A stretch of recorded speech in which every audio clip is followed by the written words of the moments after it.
વિદ્યાર્થી મિત્રો, આજના વિડીયોમાં આપણે વાત કરવાની છે કે ડિજિટલ ગુજરાતની સ્કોલરશિપ પોર્ટલ ઉપર તમે હવે પછી લોગિન કરીને તમારું સ્કોલરશિપનું ફોર્મનું સ્ટેટસ જોઈ શકો છો.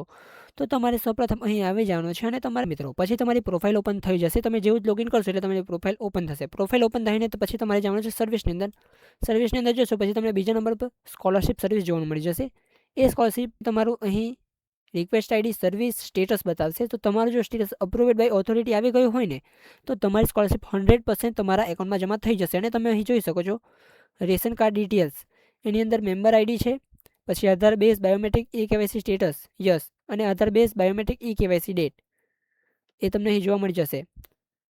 અને તમારે પોતાના બેંકમાં જઈને જો તમે એવું નહીં કરશો તો પછી તમારી સ્કોલરશિપ અટકી જશે. તો વિદ્યાર્થી મિત્રો, આજના વિડીયોમાં આટલું જ હતું. જો તમને વિડીયો પસંદ આવ્યો હોય ને તો આપણી ચેનલને સબસ્ક્રાઈબ કરી, વિડીયોને લાઇક કરી, પોતાના મિત્રોને શેર કરજો. તો ચાલો મળીએ નવા વિડીયોની અંદર.